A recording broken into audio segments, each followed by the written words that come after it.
আমি কি তোমাকে চিনি? জি স্যার, ওই যে সেদিন আপনাকে একটা কবিতা শোনালাম, বিভাজন। এই বিভাজন দূর করে দে যদি মরতে চাস স্বস্তিতে। ও না, তুমি তো কবি না, তুমি তো মলম। মলম আবিষ্কার করতে বলেছিলাম না? তারপর হাটে বাজারে সেই মলম বিক্রি করবে। মলম এনেছো? না স্যার, মলম না, কবিতা আনিছি। হ্যাঁ সেটাই তো, মলম নিয়ে কবিতা লিখবে, তারপর তাতে সুরারোপ করবে, তারপর হাটে গঞ্জে গেয়ে গেয়ে বিক্রি করবে। এটা কি সেই কবিতা? না স্যার, এটা অন্য রকমের কবিতা, অন্যরকম ডাইমেনশন। সুশীল। কি? সুশীল, ভালো নাপিত। সুশীল? সুশীল? সুশীল যে সুশীল হতে পারে তো ভাবিনি। আচ্ছা পড়ো পড়ো, শুনি। ধন্যবাদ। কবিতার নাম সুশীল, লিখেছি আমি, আশ্চর্য নয়ন। জানি তো তুমি আশ্চর্য। কবিতাটা পড়ো। জি। এক দেশে এক রাজা ছিল, আর ছিল এক সুশীল। রাজা একদিন উজিরকে কহিল। হ্যাঁ, কহিল কি? স্যার, কহিল হলো কহিল, ছন্দ মেলানের স্বার্থে কহিল লাগিয়েছি, সুশীল কহিল। হ্যাঁ, পড়ো পড়ো।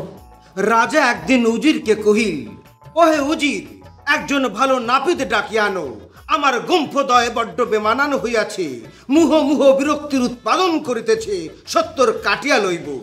উজির সারা রাজ্যে ঢোল পিটাইয়া একজন সুশীল ডাকিয়া আনিল। রাজার গোফের দুই প্রান্ত ছিল ঊর্ধ্বমুখী, উল্টো ধনুকের ন্যায়। সুশীল এক প্রান্ত ছাটিয়া সরল করিয়া দিল। রাজা অগ্নিশর্মা হইয়া কহিলেন, ওরে শাখা মৃগ, তুই কি করিলি? হায় হায় হায় হায় হায়। সুশীল কহিল, রাজা মহাশয়, আপনি চিন্তা করিবেন না, আপনার অপর প্রান্ত ছাটিয়া সরল করিয়া দিব। আমি সুশীল, আমি ইচ্ছা করিলে শুধু চুন নয়, চন্দ্রও কাটিয়া করিয়া দিতে পারি ফালা ফালা। খুব ভালো হয়েছে।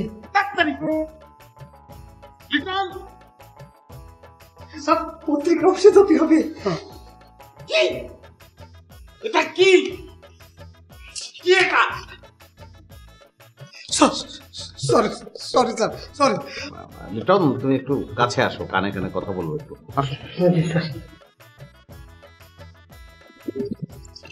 শোনো,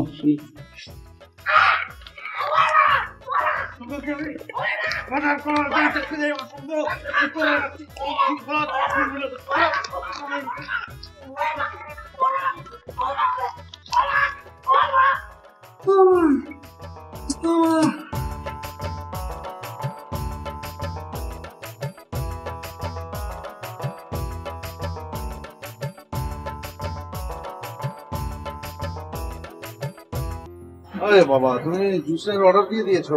গুড, ভেরি গুড। আমার টেস্টটাও পেয়েছে। ড্রেস ফ্রেস চেঞ্জ করে ফ্রেশ হতে একটু দেরি হয়ে গেল। I am sorry. ভালো কথা, তোমাকে না আমি লুঙ্গি পরতে না করেছি, তুমি এখনো লুঙ্গি পরছো কেন? ফ্যাশন ব্যাপারটা কি? কি? একটি প্রচলন, একটি কনসেপ্ট, একটি বারোয়ারি ব্যাপার। একজন ফ্যাশন ডিজাইনার একটি প্যান্টকে বললেন যে, বাবারে তুমি মানুষের ঠ্যাং কামড়ে দাও।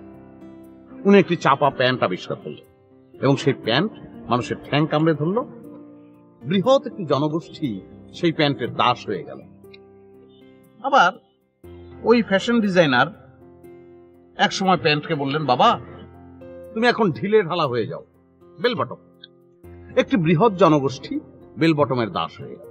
আমার ধারণা বেল বটমের জায়গায় উনি যদি লুঙ্গি বলতেন যে লুঙ্গি পরো, তাহলে সবাই লুঙ্গি পরত। আমার এমনও ধারণা হয় যে কোনোভাবে যদি এটা প্রচলিত হয়ে যেত যে হাফ প্যান্ট পরে মানুষ অফিস করত এবং সেটা বৃহৎ জনগোষ্ঠী মেনে নিত, তো ফ্যাশনের এই ব্যাপারটা আমার কাছে বারোয়ারি মনে হয়। তো এই বারোয়ারি ব্যাপারের বিরুদ্ধে আমার লুঙ্গি একটি বিদ্রোহ, এন্ড ইটস কমফোর্টেবল। এবং আমার তো মনে হয় না এটা কোনোভাবেই ভিজুয়াল পলিউশন তৈরি করে।